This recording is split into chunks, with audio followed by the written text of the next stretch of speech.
السلام علیکم سامعین و ناظرین، آپ سب کا پھر سے خوش آمدید، خیر مقدم ہے رضوان ظہیر یوٹیوب چینل میں۔ آپ سبوں کو اس سیریز کی اگلی ویڈیو میں، جیسا کہ آپ کو پتہ ہے کہ ابھی یہ جو پوری سیریز چل رہی ہے بہار اسٹیٹ ایگزام 2020 سے متعلق، یہ بہت ہی اہم اور خاص ہے، کیونکہ یہ اسٹرکچر کو اس طرح سے بنایا گیا ہے، اس پورے نصاب کو، اس پورے ویڈیو کو، کہ آپ کو اب کتاب پڑھنے کی بھی ضرورت بھی نہیں پڑے گی۔ آپ ایک مرتبہ اس پوری ویڈیو کو دیکھ لیں، ان کے تمام کوشچنز کو دیکھ لیں، تو ضرور آپ کا ایگزام 100% کریک ہو جائے گا۔ اس سیریز کی یہ 9th ویڈیو ہے، اس سے پہلے آپ کو 8 ویڈیو الگ الگ چیپٹر میں بنائے جا چکے ہیں۔ تو اب ہم آگے بڑھتے ہیں اور دیکھتے ہیں کہ کیا ہے ترجمہ نگاری کے بارے میں کیا ہے۔ سب سے پہلے ہم اس کے سوالات کی دیکھیں گے۔ بہتر ترجمہ کے لیے کس گہرائی سے مطالعہ ضروری ہے؟ آپشن اے، جس زبان سے ترجمہ کر رہے ہیں اس کے اصول کا، جس زبان میں ترجمہ کر رہے ہیں اس کے اصول کا، یا پھر اصول تحقیق کا، یا پھر اصول تخلیق کا۔ تو اس سوال کا صحیح جواب ہے اصول تخلیق، یعنی بہتر ترجمہ کرنے کے لیے گہرائی سے مطالعہ اصول تخلیق ہونا ضروری ہے۔ صرف یہ ضروری نہیں کہ جس زبان میں، یا صرف یہ ضروری نہیں ہے کہ جس زبان سے کر رہے ہیں، بلکہ تخلیق کا اصول اصل اس کے لیے ضروری ہے۔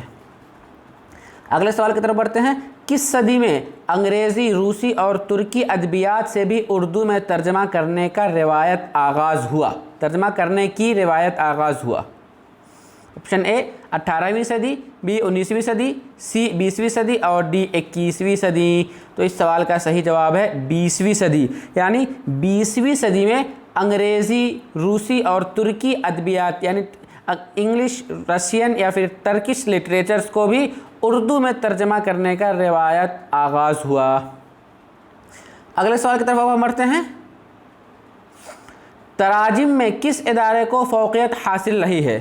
Option A, Jamia Osmania, B Fort William College, C Delhi College اور ڈی علی گڑھ کالج۔ تو اس سوال کا صحیح جواب ہے آپشن 2، فورٹ ولیم کالج، جو کہ کلکتہ میں قائم کیا گیا تھا۔ اس کو ہی الگ الگ زبان کے الگ الگ لٹریچرز کو ترجمہ کرنے کی فوقیت حاصل رہی ہے۔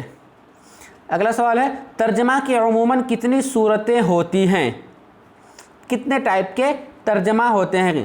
آپشن اے 3، آپشن بی 4، آپشن سی 2 اور آپشن ڈی 1۔ تو اس سوال کا صحیح جواب ہے آپشن 3، جو کہ 2 ہے۔ تو ترجمہ کی عموماً 2 صورتیں ہوتی ہیں۔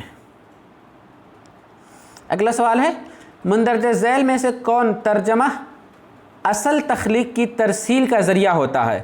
آپشن اے، آزاد ترجمہ، بی لفظی یا بامحاورہ ترجمہ، سی معنوی ترجمہ اور ڈی ادبی ترجمہ۔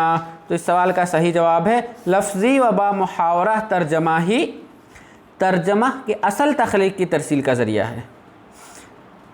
تو چلیے اس ویڈیو میں بس اتنا ہی۔ ابھی آپ لوگوں نے ترجمہ کے بارے میں جو اہم نکات ہیں، ترجمہ سے متعلق جو آبجیکٹیو ٹائپ کے کوشچنز ہو سکتے ہیں، ان کوشچنز کو دیکھا۔ اب ہم اگلی ویڈیو میں ہم جانیں گے ترجمہ سے ہی متعلق مغربی انشائیہ کے بارے میں۔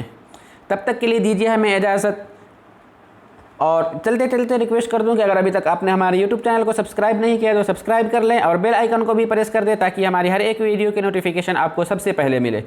اللہ حافظ۔